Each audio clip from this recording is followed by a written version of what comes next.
Salut tout le monde, est-ce que vous m'entendez?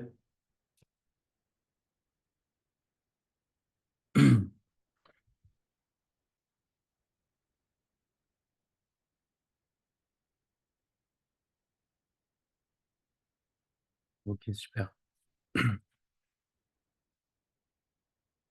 On va attendre que les autres arrivent, enfin qu'il y ait plus de monde qui vienne.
Ok, donc on va commencer. Donc aujourd'hui, l'idée c'est de faire une petite présentation rapide de l'histoire, un petit peu de l'intelligence artificielle, de remonter un petit peu le cours de l'histoire, pour comprendre comment on est passé des, euh, des premières recherches sur l'intelligence artificielle à ce qu'on a aujourd'hui, ce que vous pouvez tous connaître comme les modèles de langue ou ce genre de choses-là.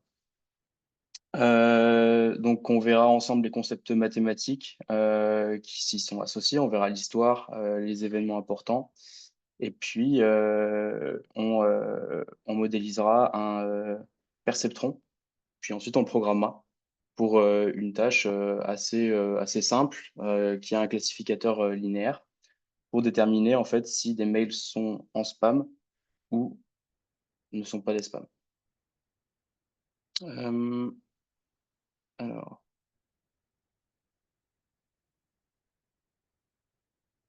Donc voilà, petit sommaire, comme je vous ai dit. On remonte à partir des années 50 pour voir où tout a commencé.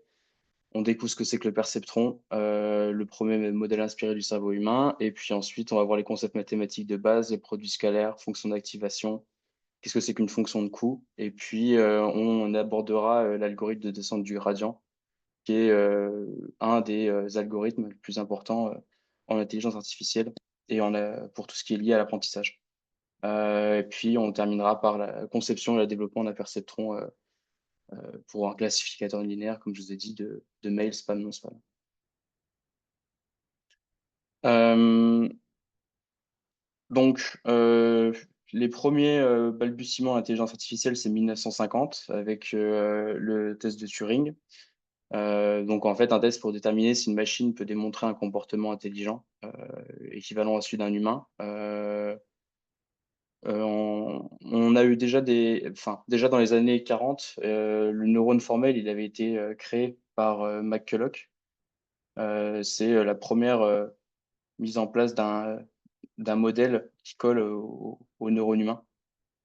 En 1956, un événement important, c'est la conférence de Dartmouth, qui officialise le domaine de l'IA comme une discipline académique.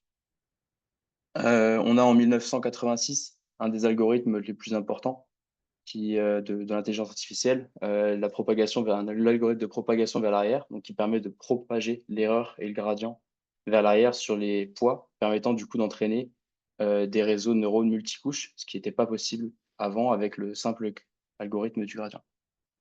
Euh, D'autres événements, en 1997, on a Deep Blue qui bat Kasparov. Donc c'est le un premier système d'intelligence artificielle capable de vaincre un champion du monde d'échecs. En 2006, on a la naissance du deep learning avec le concept deep learning qui est introduit par Geoffrey Hinton. On commence vraiment à avoir à la fois les infrastructures techniques au niveau hardware et puis les connaissances pour faire émerger sérieusement le deep learning. 2012, AlexNet, du coup, le premier réseau enfin, un des premiers réseaux neuronal convolutifs qui fonctionne assez bien et qui remporte du coup une compétition qui s'appelle ImageNet. En 2014, les GAN, donc présenté comme un des premiers modèles génératifs par Ian Goodall-Flow, et du coup qui offre la voie du coup pour tout ce qui est création d'images, de vidéos et puis d'audio. 2016, AlphaGo, je pense que vous en avez tous entendu parler, une IA de Google du coup qui permet du coup de battre le champion du monde de Go, qui est un jeu beaucoup plus complexe que le jeu d'échecs et du coup sur des algorithmes d'apprentissage par renforcement. En 2017, Attention is all you need, donc un papier, une publication de Google qui définit l'architecture du transformer. Cette architecture du transformer, elle change complètement la manière dont on va traiter le langage, ou enfin la manière dont on traite le langage. Et c'est aujourd'hui, grâce à ce papier-là, qu'on a vu l'émergence de modèles comme GPT, Claude, tous ces modèles de langage.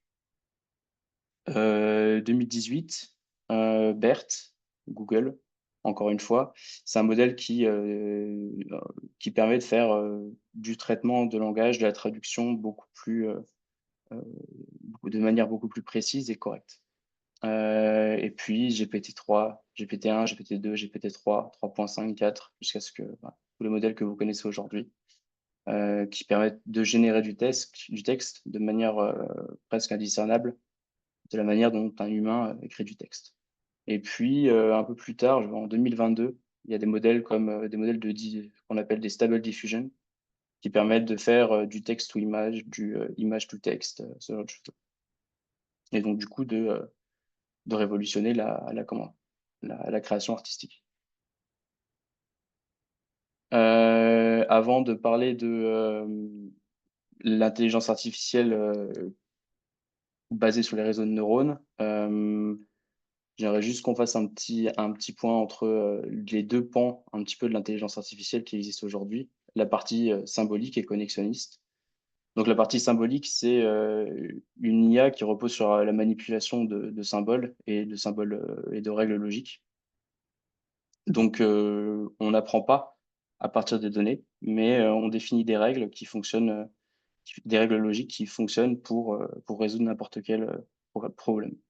Ça a donné naissance à des systèmes experts dans les années 70 assez importants, comme Missine, qui permettait en fait, à partir de règles et de faits et d'un raisonneur, de diagnostiquer des maladies. Donc très bon pour le raisonnement, mais incapable d'apprendre à partir de données. Donc important de faire cette différence-là. Euh,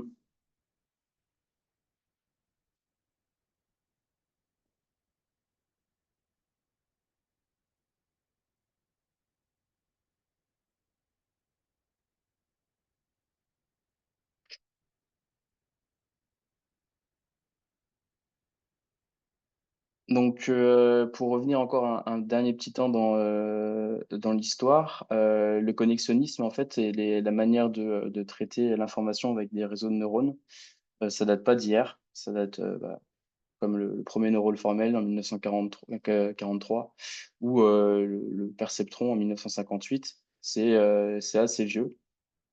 Il faut savoir qu'il y a eu l'hiver du connexionnisme. Donc, c'est à un moment de l'époque où en fait on s'intéressait plus du tout au réseau de neurones et à la manière à cette manière-là de raisonner. Du fait que en fait on n'était pas capable de résoudre des problèmes où les données n'étaient pas linéaires. Ça veut dire qu'il n'y avait pas de relation entre ces données-là. Donc c'était un problème. Euh, et c'est ce qui a empêché l'évolution rapide après les années 50 de ces modèles. Quelques équations du coup d'un neurone. L'équation du coup, qu'est-ce que c'est qu'un neurone artificiel? Du coup, c'est juste une somme pondérée en fait des entrées. Donc on entre des entrées qu'on appelle xi. Donc ça peut être un vecteur, ça peut être un scalaire, juste un entier. Ça dépend de la dimension. On va le multiplier par un poids auquel on va ajouter un biais. Et on va sommer l'ensemble de tout ça, c'est ce qui va nous fournir une sortie. À cette sortie, c'est une sortie assez brutale. Et donc, pour pouvoir traiter cette sortie, on va soit appliquer des fonctions de seuil qui vont nous renvoyer un chiffre, soit 0, soit 1, et du coup nous permettant de faire une classification entre deux classes. Ou la plupart du temps, on va utiliser des fonctions un peu plus lisses, un peu plus douces, comme la fonction sigmoïde, qui va du coup nous renvoyer une probabilité. Euh, voilà, le prochaine slide, on va essayer d'introduire de manière assez simple la descente, l'algorithme de la descente de gradient. Euh, la manière la plus simple et la plus commune de l'aborder, c'est imaginez que vous êtes en haut d'une montagne, dans le brouillard, et que vous cherchez à atteindre un des points les plus bas de cette montagne. Vous êtes en haut de la montagne et vous cherchez à en descendre. Euh, L'idée, en fait, c'est d'aller essayer de trouver la pente qui est la plus raide jusqu'à atteindre un minimum, un endroit où on ne descend plus. Euh, c'est un minimum, ça peut être un minimum local, donc une vallée, un plateau haut, ou un minimum global, vraiment au plus bas de la vallée. C'est l'idée en fait c'est exactement ce que fait un algorithme, l'algorithme de la descente de gradient. Et c'est ce qui va faire en fait sur une fonction qu'on appelle une fonction de coût du modèle, en essayant du coup de minimiser l'erreur de ce modèle-là. Et donc sur le côté, vous pouvez voir directement des formules un peu barbares qui en fait sont l'expression de la descente de gradient d'un point de vue mathématique.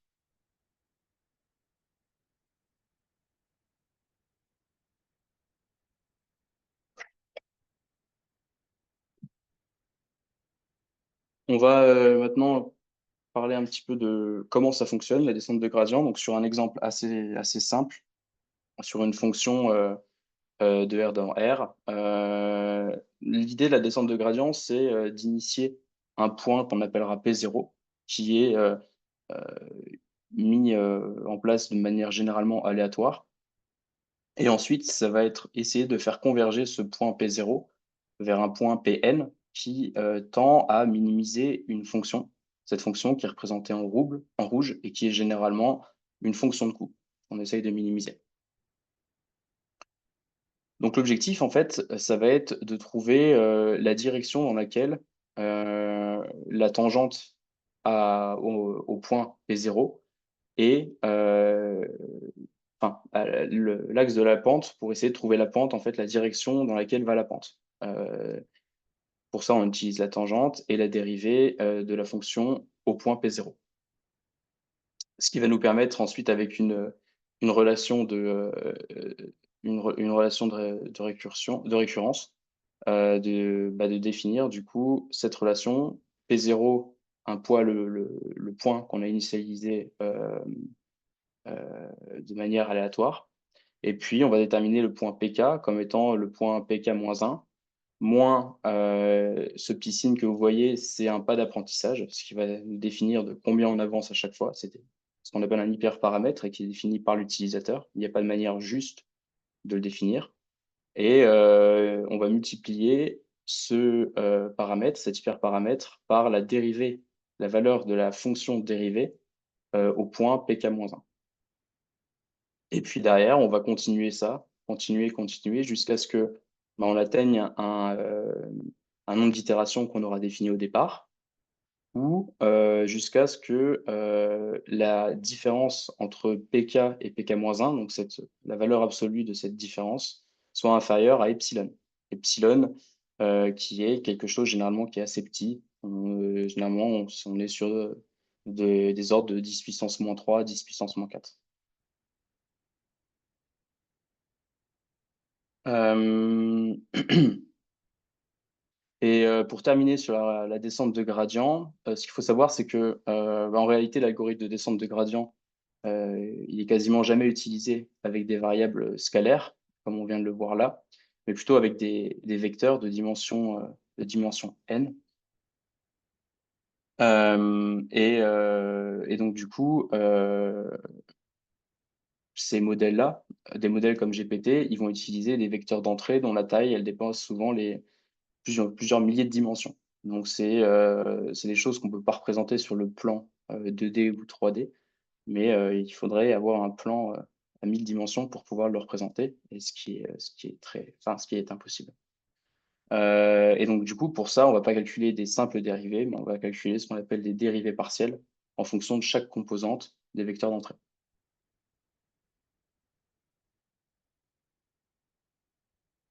N'hésitez pas à poser vos questions si vous en avez.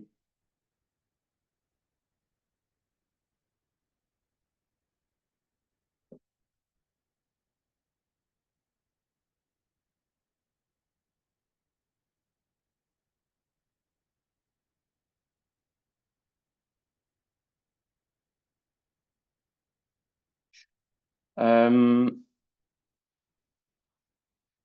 Donc, pour continuer, on va aborder du coup le perceptron, le modèle, le modèle de neurone le plus simple, qui existe, qu'on va ensuite, coder par la suite. Hem, donc rapidement, qu'est-ce que c'est? C'est, des entrées, donc, soit des scalaires, soit des vecteurs avec, n composantes, qui sont nommées, x1, x2, x3, x4 et cetera, xi jusqu'à xn. À chacune de ces composantes, on va associer un poids, W1, W2, W3, WI jusqu'à WN. Et puis, là où vous voyez le petit, symbole somme, ce qu'on va faire, c'est, appliquer du coup cette somme pondérée qui est en fait la somme des entrées multipliées par les poids de notre réseau en ajoutant un biais. Et puis on va passer tout ça dans une fonction d'activation, comme on l'a vu tout à l'heure, qui peut être soit une fonction seuil, donc pour envoyer une classe soit 0, soit 1, dans le cas d'une classification binaire, donc entre 2 classes, soit, une activation avec une fonction, sigmoïde pour déterminer une probabilité, du coup une probabilité, donc un flottant en sortie. Et puis derrière, ensuite, on va avoir, ce qu'on appelle comme on pourrait dire un feedback en fait, qui va dire, ben, par rapport à la valeur de vérité qu'on a définie au départ, donc Y chapeau, et ben, est-ce que la valeur produite est la bonne ou ne l'est pas? Et puis ensuite mettre en fonction de ça, à jour les poids W0 jusqu'à WN. Hem Le souci et c'est pour ça qu'en 1958, on a arrêté de proposer de travailler sur ces modèles, d'intelligence artificielle.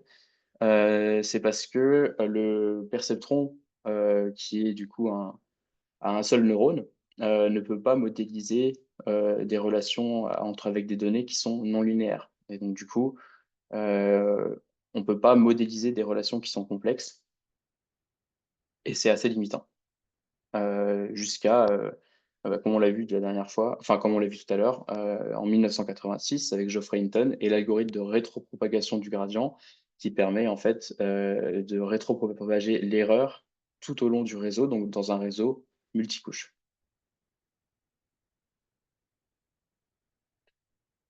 Donc ce que je vous propose maintenant du coup, c'est, de passer au cas d'usage. L'objectif du coup étant de faire un classificateur, binaire qui va détecter, sur une base de mails, les spams et les mails qui sont spam et les mails qui sont non spam. Euh, donc pour ça, on aura besoin d'un jeu de données. Un jeu de données que vous pourrez retrouver sur cette source, qui contient plus de 4600 emails, donc 57 caractéristiques par email qui peuvent être le nombre de mots, les espaces, le nombre de caractères majuscules, combien de fois $, ce genre de choses-là. Et puis une colonne cible, qui sera du coup celle qui va nous dire si ce mail est considéré comme un spam ou comme un mail qui ne l'est pas, qui n'est pas un spam. Euh, donc ce que j'ai fait, c'est une petite représentation rapide sur un tableau pour que vous puissiez voir les données. Euh, et puis, euh, Et puis voilà, c'est du coup pourquoi le perceptron, c'est quelque chose d'intéressant pour cette décision binaire, ce classificateur binaire, c'est que bah, c'est une tâche de classification binaire assez simple. Donc on va produire grâce à une fonction de seuil soit 0, soit 1. Les données qu'on a, elles sont déjà pré-traitées. Et la limite, du coup, c'est comme c'est celle dont on a vu avant, c'est que on va avoir quelques erreurs dans le sens où les relations et les données qu'on a ici, elles sont pas linéaires. Il n'y a pas de relation linéaire qui existe entre la fréquence du mot free et le nombre de majuscules dans un mail. Donc c'est une relation que le perceptron ne peut pas modéliser. Euh, Rapidement, on va faire un petit peu de conception. Donc, trois parties différentes. Une partie de chargement des données. L'objectif, c'est d'aller chercher les données, de les stocker sur une machine, donc sur notre machine en local, et puis derrière, de les préprocesser et les splitter en deux parties, une partie de test et une partie train.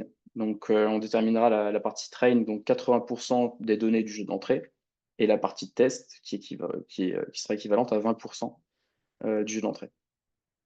On définira ensuite une classe qui s'appellera perceptron-modèle.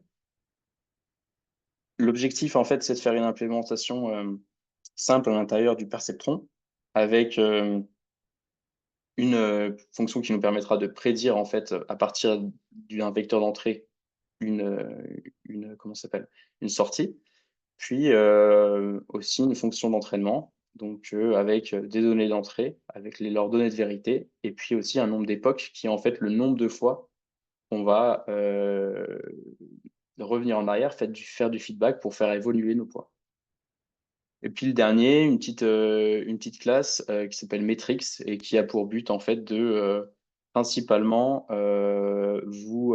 enfin, donner des informations sur la précision, le recall, l'accuracy. C'est toutes des métriques qu'on verra et qu'on définira tout à l'heure pendant le code. Et puis maintenant, ce que je vous propose, c'est que on passe au code.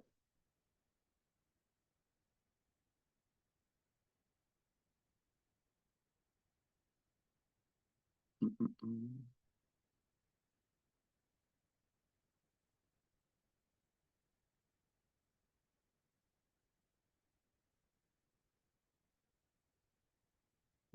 Donc l'ensemble du code sera fait en Python.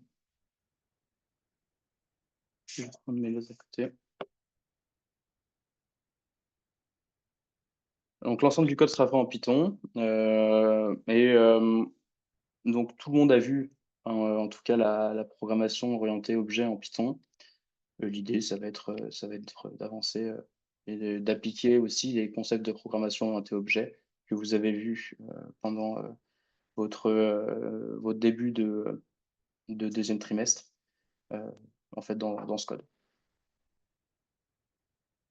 Le code sera accessible aussi sur GitHub.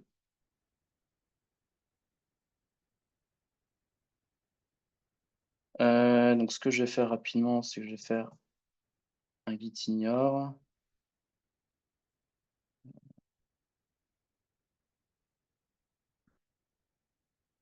Pour essayer d'éviter de pusher des saloperies. Euh, un fichier d'entrée, des requirements.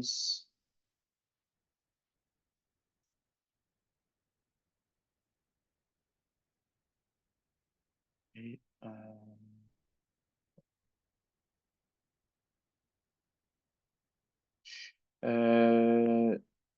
donc, on aura besoin de NumPy, de Panda, de scikit-learn et de request. Donc, on va commencer du coup par la première partie qui est comment est-ce que à partir du lien où sont stockées les données, comment est-ce qu'on va aller récupérer ces données et les mettre en forme correctement. Alors, je vais juste copier le lien.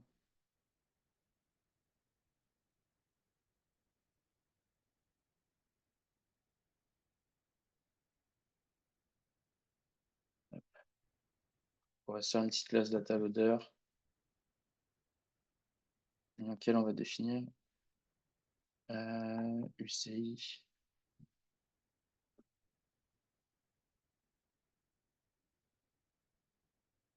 Donc ça, c'est l'adresse directement pour aller chercher les données.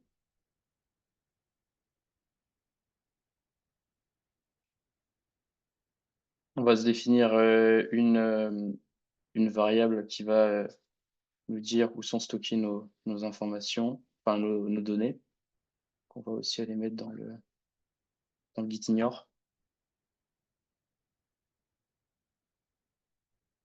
Et puis ensuite, on va définir train file, test file, qui sont les fichiers du coup dans lesquels on va stocker nos données d'entraînement et nos données de test.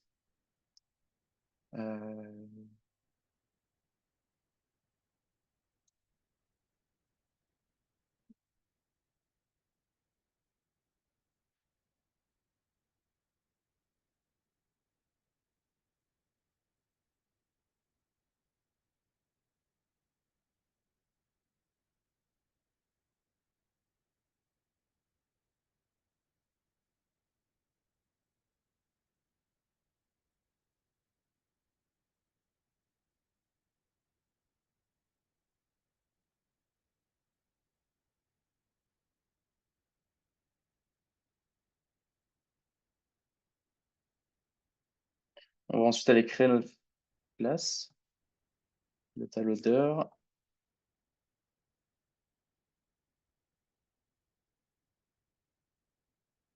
Et puis du coup, on va lui définir son constructeur directement.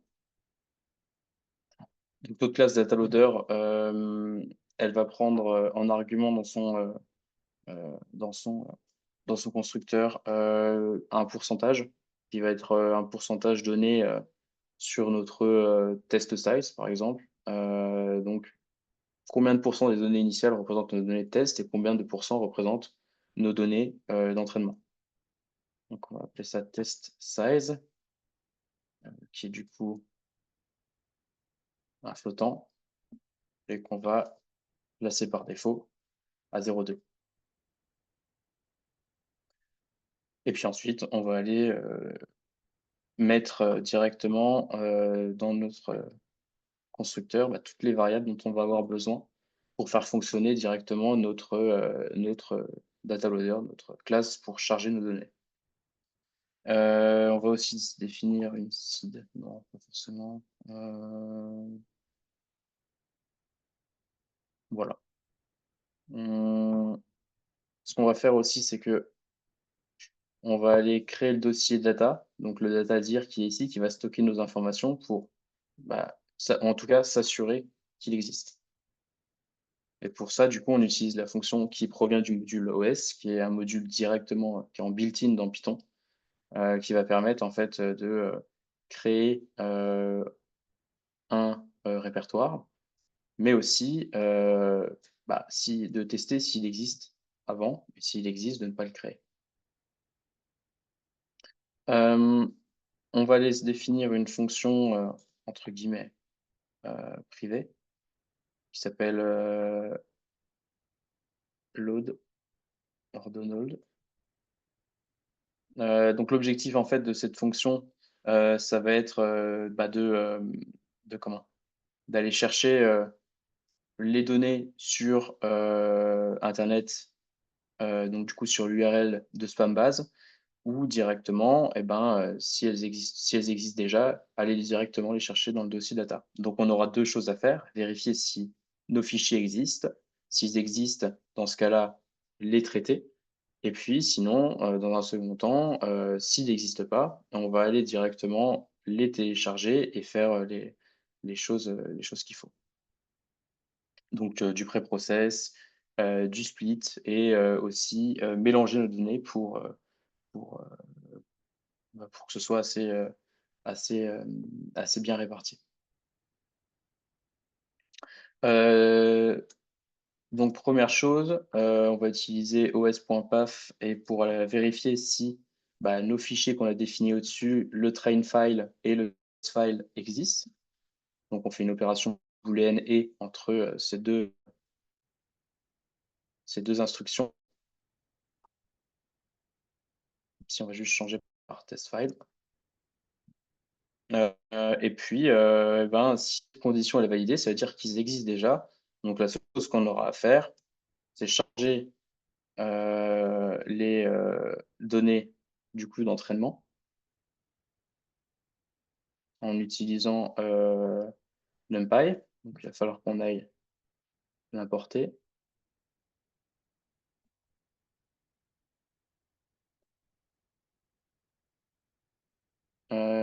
Ah oui, il y a quelque chose que je dois faire aussi avant, quelque chose d'important, c'est que je vais m'ouvrir un terminal pour pouvoir activer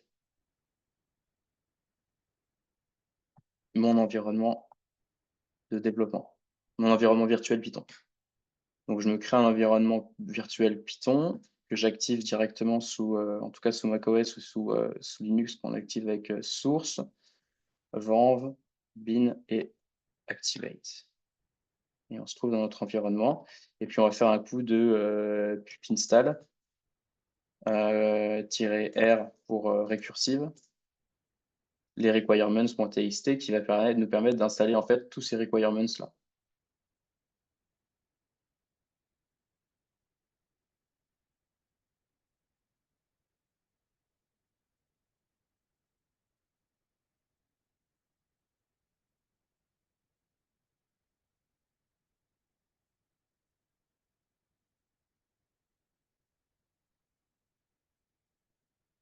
Hem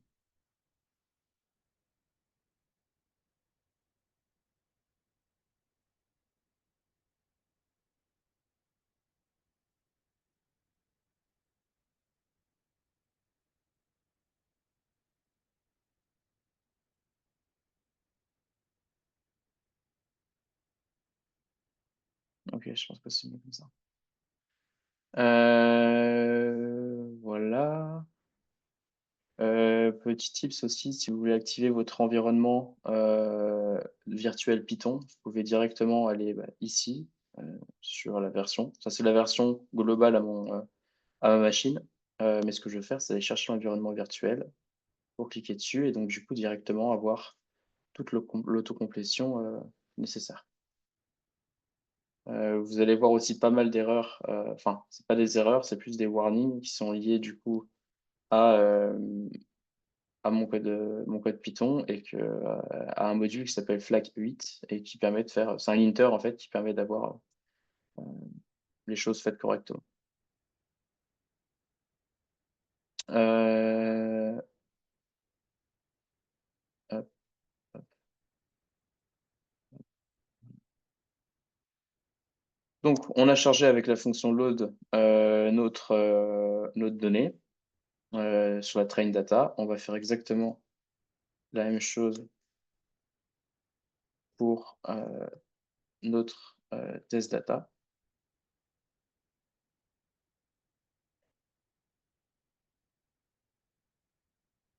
Et puis derrière, ensuite, ce qu'on va faire, c'est que avant de faire la suite, on va aller définir la partie, bah, comment on crée ces fichiers train data, et test data.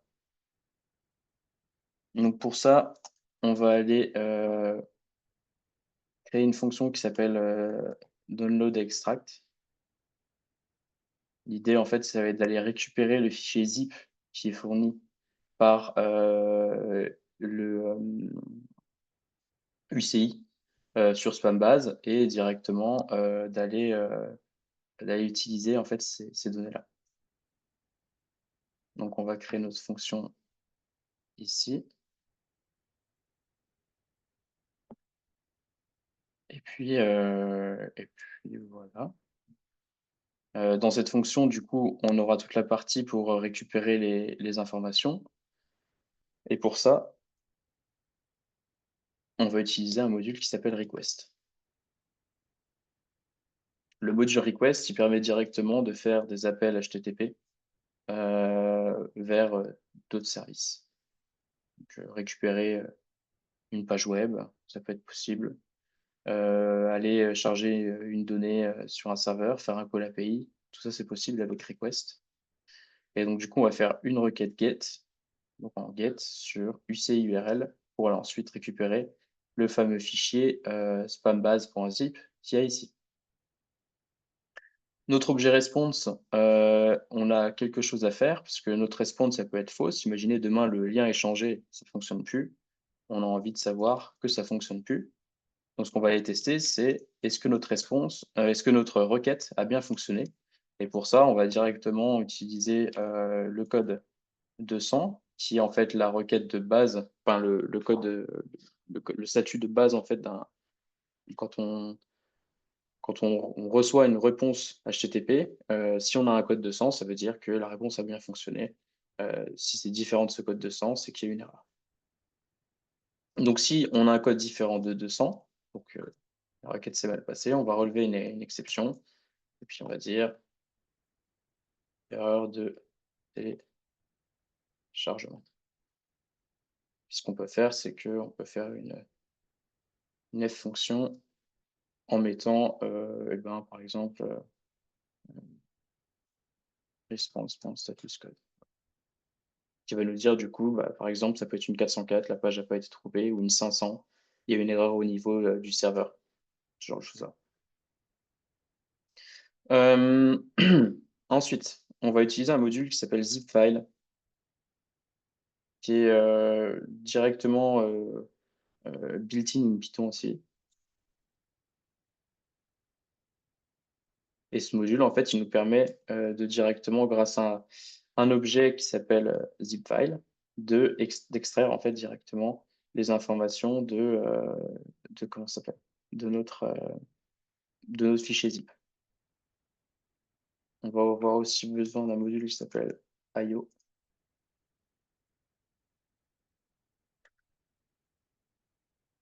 IO, puisqu'en fait, IO, il va nous permettre de passer en bytes tout ce qu'il y a dans la réponse, donc dans la réponse de la requête, de passer en bytes le fichier .zip pour ensuite le traiter correctement.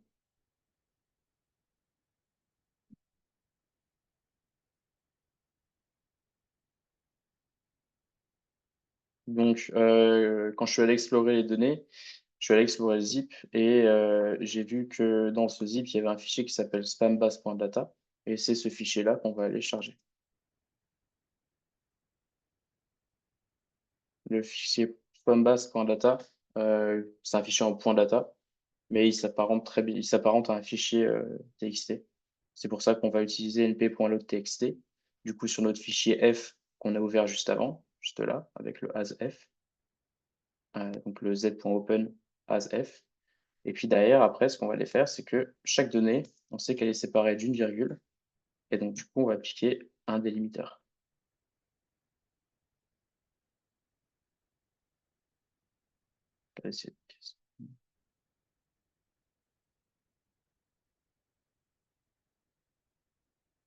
Donc maintenant que notre donnée elle est chargée, ce qu'il faut faire, c'est directement retourner cette donnée.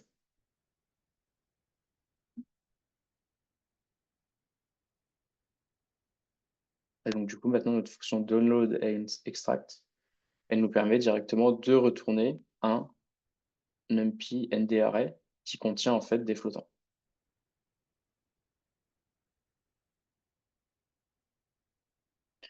Donc notre data, elle est ici. Ce qu'on va faire ensuite, c'est que, on va aller, comme je vous ai dit, tout à l'heure, notre, donnée, elle est composée de tableaux, de vecteurs. Donc imaginez des tableaux de tableaux. Hem, Chaque vecteur est composé de 58 composantes, 57 qu'on appelle des features, et ces features-là, c'est ce qui va nous intéresser pour, ce sont les poids, xi, enfin x0, x1, x2, x3 et cetera jusqu'à xn. Et puis, la 58e composante qui est dans ces vecteurs, c'est la valeur de vérité. Est-ce que ce mail est un spam? Donc ça sera la valeur 1, si c'est ce cas-là. Et ou est-ce que cette, valeur, enfin cette, est-ce que ce n'est pas un spam? Et dans ce cas-là, on aura la valeur 0. Donc pour faire ça, on va aller, directement utiliser le slicing des tableaux, qui est très utile en Python pour récupérer ce qu'on a envie. Donc à partir d'un numpy and array, je veux récupérer toutes les lignes, donc tous les vecteurs de tous les tableaux, sauf, et je veux tous les récupérer jusqu'à l'avant-dernier, jusqu'à la dernière composante. Donc la dernière composante n'est pas prise en compte, puisqu'en fait, c'est cette composante qui nous donne la valeur de vérité. Est-ce que ça, ce vecteur-là est un spam ou n'en est pas un? Et puis, la même chose, donc on récupère toutes les lignes, mais là, on va seulement récupérer la dernière valeur, donc en utilisant -1. Donc ça, c'est le slicing en Python. Ensuite, ce qu'on va aller faire, c'est qu'on va initialiser, l'objectif, ça va être de mélanger nos données pour pas qu'elles aient, pour, qu'elles soient bien réparties entre notre jeu d'entraînement et notre jeu, de test. Donc pour ça, ce qu'on va faire, c'est qu'on va, initialiser, la seed, comment c'est déjà?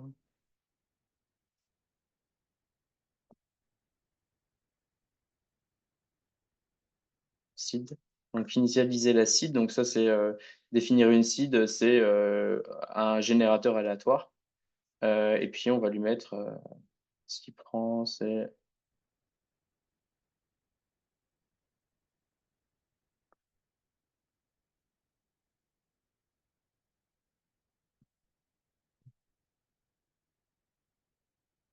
ensuite ce qu'on va aller faire, c'est qu'on pour faire ce mélange-là, c'est qu'on va récupérer tous les indices, de notre tableau.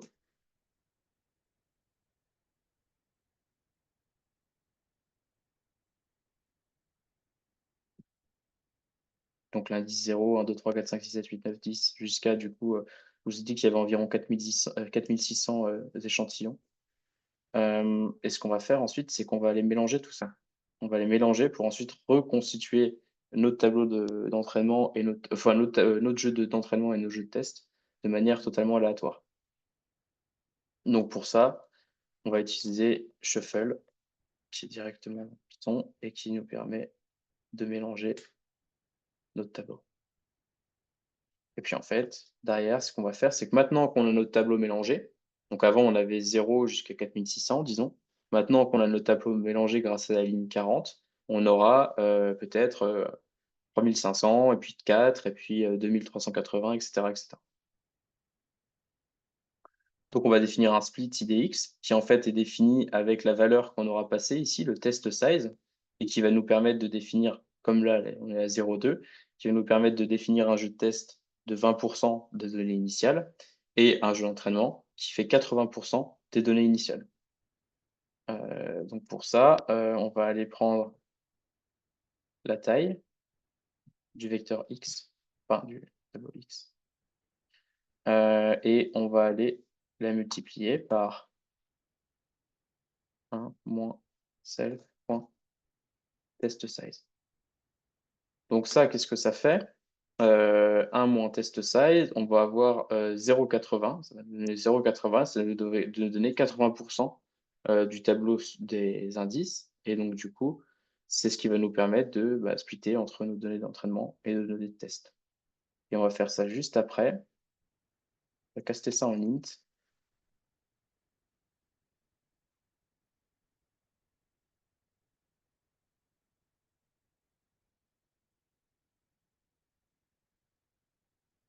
Donc voilà nos indices pour notre tableau d'entraînement.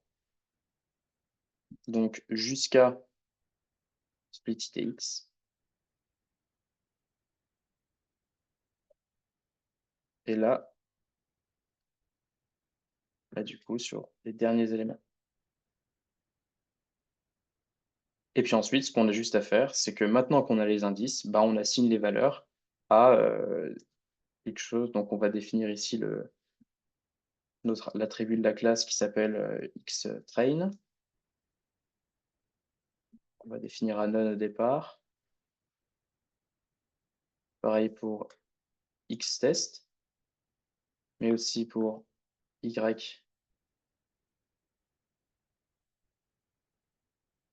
et yTest. Voilà. Donc notre xTrain, il est égal à grand X de trainIDX. Donc en fait, en faisant ça, c'est une opération qui est vraiment propre à NumPy. Vous ne pouvez pas la faire sur des listes classiques en Python. Vous pouvez passer à NumPy une liste d'indices et du coup, dans X, il va aller chercher tous les indices qui correspondent à la liste d'indices que vous avez passé ici. Il faut que cette liste aussi ne soit pas une simple liste, que ce soit aussi un tableau NP, NDRL. On va faire la même chose pour non, si, xTest. Et puis ensuite, ce qu'on va faire, donc test IDX. Et ce qu'on va faire, c'est pareil, mais pour les valeurs de vérité. Donc avec le tableau Y qu'on a défini ici au départ. Et donc on va avoir notre xTest, enfin yTest et yTrain.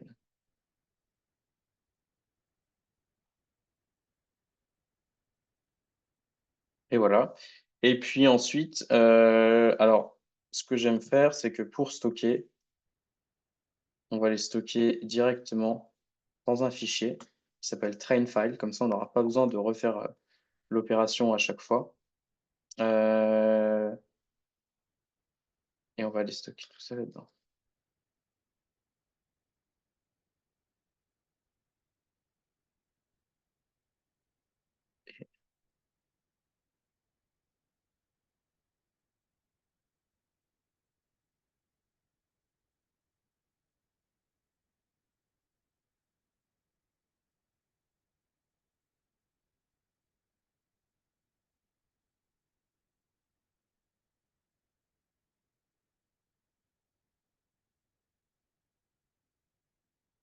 Donc, voilà. Voilà pour ce qui est du chargement des données directement depuis Internet.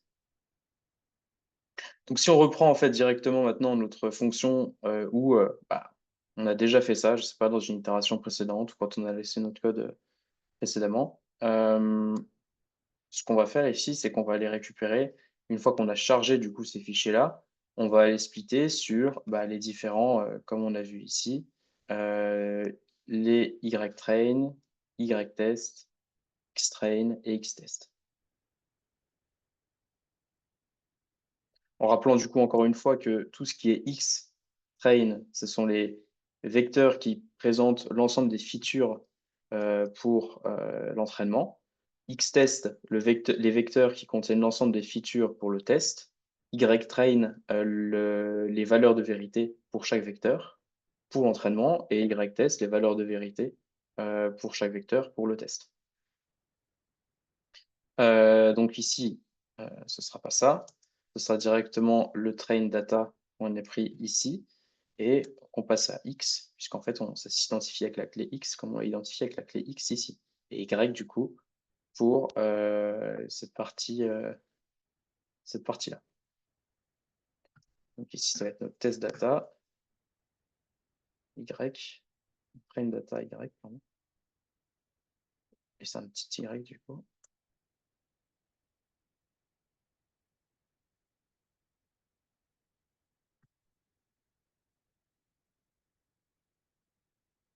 Test data de X. Et là, test data de Y.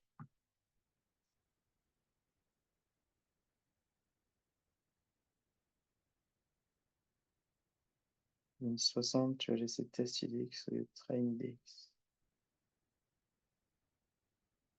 Ouais, bien vu, merci.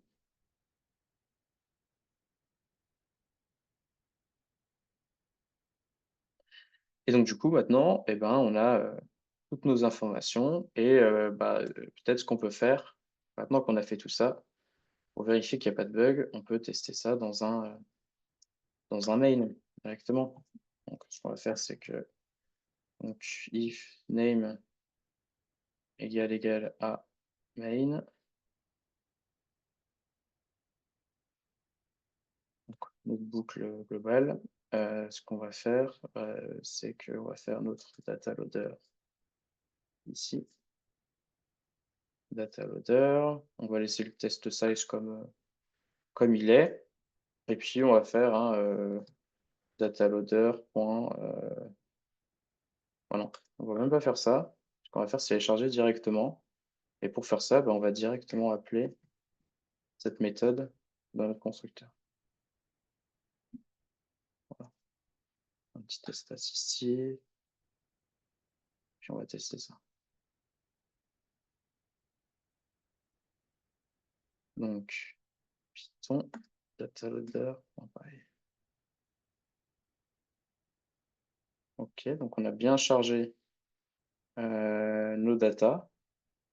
On ne peut pas les visualiser directement ici, mais on a bien du coup notre spam base de test et spam base train. Ce qu'on peut faire en plus, c'est faire un int de data loader. Ce qu'on va faire, c'est on va se faire à l'intérieur une méthode get train data.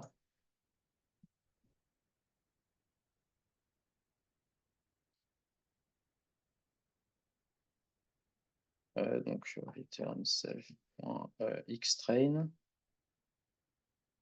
ytrain.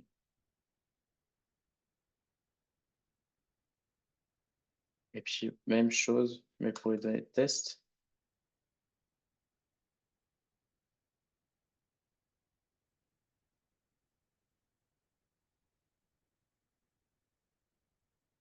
Et puis là, ce qu'on va faire, c'est donc get test data, par exemple.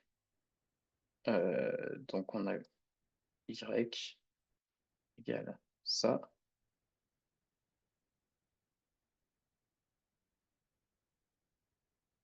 Et puis ce qu'on va faire, c'est qu'on va afficher x de 0, par exemple, pour afficher à quoi ressemble le premier vecteur. On va faire ça. X de 0, et puis ensuite on va faire y.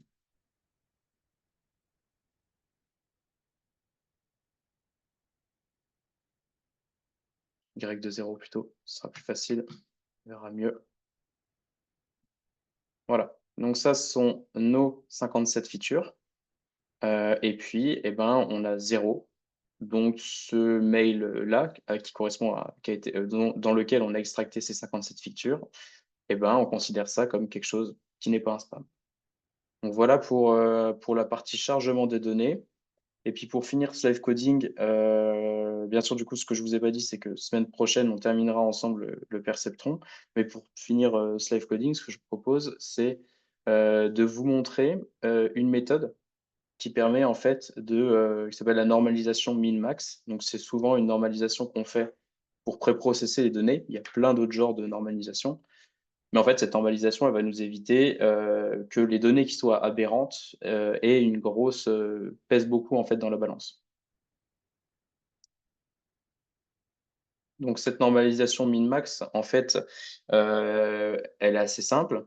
C'est que on va essayer de trouver la valeur maximum de chaque feature et la valeur minimale de chaque feature. À chacune de ces valeurs-là, donc on va, comme ça on aura le min et on aura le max.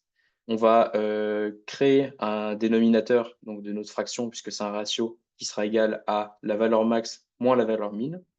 Et puis derrière, ensuite, pour chaque valeur, on va enlever la valeur min à chaque valeur et on va diviser du coup par le ratio qu'on a calculé, enfin la différence qu'on a calculée juste avant.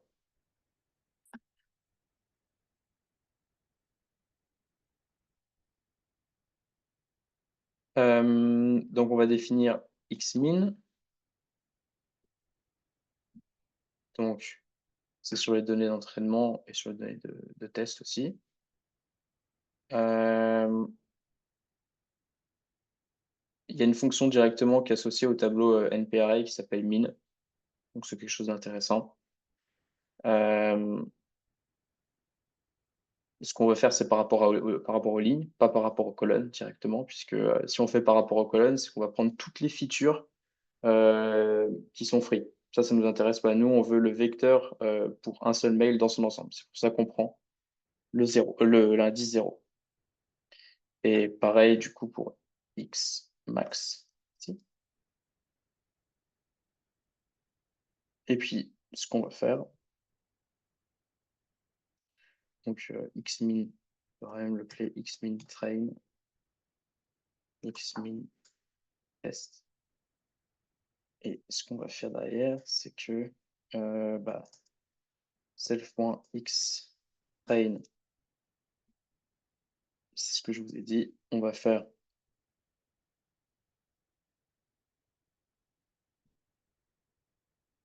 moins xmin, on soustrait la valeur minimale, in train, ouais, bien sûr, et on va diviser ça par x max train,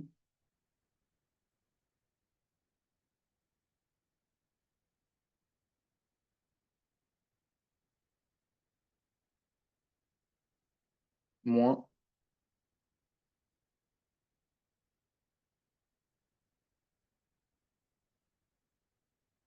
x min train.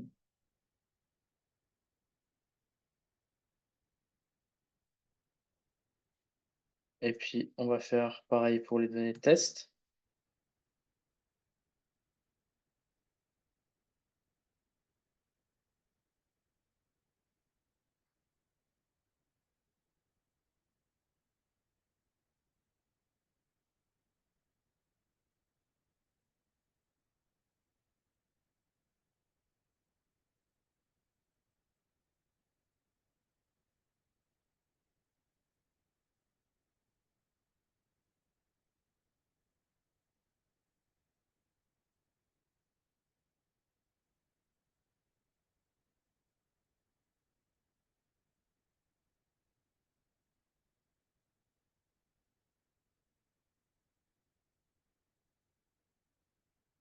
Bon, comme il nous crie dessus, le linter, ce qu'on peut faire, c'est faire un dénominateur test, dénominateur train, et on va dire que c'est égal à ça. Et puis ça, on va dire que c'est égal à ça.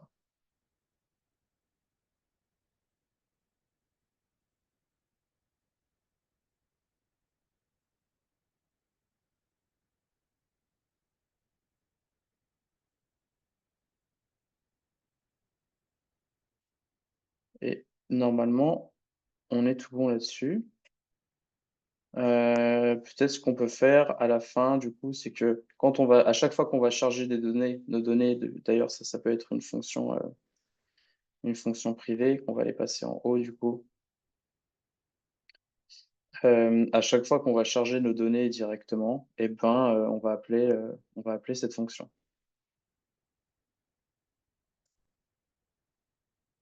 Hop, hop. Et donc, du coup, on va l'appeler reprocess. Ici. Et il nous dit encore dessus, c'est parce que c'est ça. Donc voilà pour cette première session.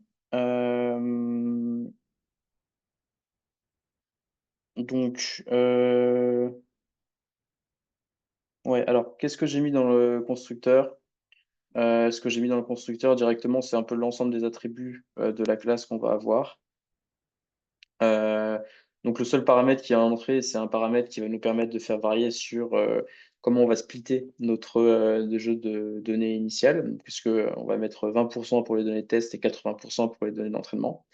Et puis ensuite, ce qu'on va faire, c'est qu'on va initialiser pour l'instant, ils n'ont pas de valeur, ils n'ont pas il y a pas de typage dynamique qui est associé, mais dans l'idéal, ça, c'est des NP arrays qui vont du coup contenir l'ensemble des vecteurs d'entraînement avec les features. Et ici, l'ensemble du coup des scalaires. Donc ça, c'est un tableau à 2 dimensions. Et ça, un tableau à 1 dimension qui contiendra du coup pour chaque indice, est-ce que cette donnée-là, elle est spam ou est-ce que cette donnée-là, c'est pas un spam. Ce que je fais aussi, c'est que je m'assure qu'il existe un dossier data. Si ce dossier data il n'existe pas, je le crée. Et puis derrière, ensuite, le loader de node, donc pour charger en fait mon data loader, que mon data loader contienne les données. Et en fait, qu'est-ce que fait ce load order node? C'est que si les données existent déjà dans des fichiers qu'on appelle le NPZ, donc des NumPy compressés, des fichiers NumPy compressés, s'ils existent, ce qu'on fait, c'est qu'on les charge et puis ensuite on va juste récupérer les composantes de vérité et les composantes de données d'entraînement. Et dans le cas où elles ne sont pas là présentes, on utilise la fonction download extract qui permet en fait d'aller chercher sur l'URL que on a passé au-dessus le fichier spam base, de décompresser le zip et puis ensuite de charger nos données directement dans nos variables, l'attribut de nos classes xtrain, xtest, ytrain, ytest, et puis ensuite appliquer le préprocess. Et aussi de sauver ces fichiers pour éviter à avoir à faire le chargement à chaque fois. Donc voilà pour ça.